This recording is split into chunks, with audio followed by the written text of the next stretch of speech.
mbokk yi ñu ngi jëm ci le grand combat de la soirée ndeysaan combat bi ñu doon xaar un combat choc un combat examen 23 octobre 2022 arène nationale Gibson production ànd ak Abdoulaye Ndiaye ñoom Bamba Faye ñoom Sam ndeysaan arbitre sifflé na ñoom ñaar ñu ngi taw ku nekk ngi xoolante Niang bu Ndaw moo ñu wan ginnaaw féete à gauche mooy riij noonu Armé bu Ngéwél jugee jam ñaajo moo jàkkaarloog ñun mel ni ku féete à droite ñoom ñaar ñu ngi ne teg ku daan dem sa yoon mais combat bi combat bu gaaw la may nduru nag combat bu gaaw la may nduru nee nañu Armé bu Ngéwél moo ëpp doole waaye boo xoolee Niang ak taxawaay bi am na kattan waaye combat bi fit la laaj ak concentration totale Armé mooy dem Armé mooy dem Armé aj na garde bi droite la aj jiital garde gauche Boy Niang wala boog Niang bu Ndaw pied gauche sànni na benn gauche daf ka appel ci xeex def retrait ñëw na taxaw di ko xool ñoom ñaar ñëpp mobilisé nañ mais booy xool Niang moo gën a mobilisé parce que ay supporters am fii lañ dëkk moom moo recevoir kii jam ñaajo la jóge laaj nañ ko sànq si mobilisation bi waaye def na kéem kàttanam nee nañu dépassé na ay 1 million pour préparation combat moom Armé Niang méb na Niang sànni na gauche Niang sànni na gauche Armé nee na tekk di ko déglu Armé daf ko jox làmb ji Armé dafa mel ni ki dafa jox Niang bu Ndaw làmb ji Niang tee ko waaye na nga xam noo koy teewee sa tànk bi sexal nga ko Niang wàcc na ba tolloog Armé yëkkati garde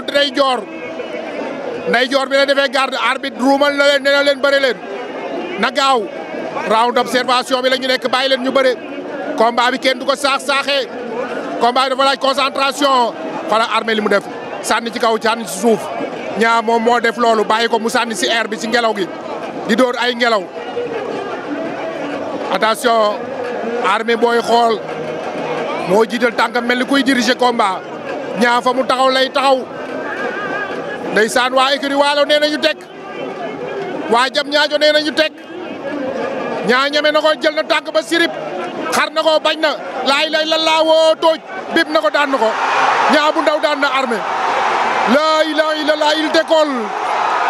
il se relance il a passé son examen avec réussite ndeysaan dafa gëm boppam wane na ko tey Niang bu Ndaw daan na ko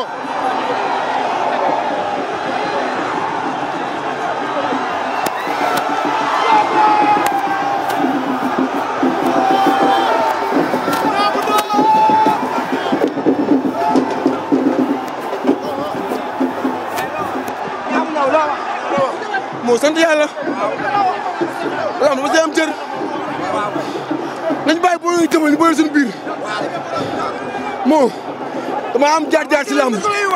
wàcce leen seen micro yi dama am jaar-jaar si lamb wàcce leen ñu ko moo man champion la ñu xam ne kii mooy wax maa ngi sant Lac de Guiers 2 bu baax a baax a baax Alioune Seye 2 majji Ibou Ndiaye Diof yor mais dama bëgg nga wax ko suroon dama bëgg nga wax ma ci bëre ko suroon maa ngi koy sant dëgg la mais waxal ci bëre di nga gërëm waxal ci li nga bëree wax si dañ maa umpale waaw mais yàlla baax nañ ma yàgg a umpale dama laa gis nga bàyyi ko combat bi rek dem jël ko billaay wax li ma mën bëreeguma ko li ma mën bëre maa ngi sant Mathia Pere la sama mag Niang bu Ndaw daan nga ki nga mujjee daan rëm daan nga ci Armé bu Ngéwél Armé bu Ngéwél champion la waaw rëm tamit champion nga mbër la ngay ndaanaan kan moo ci des foo jëm non ma ñu message comme kan comme kan Jokal la ñoo ñu bëre Jokal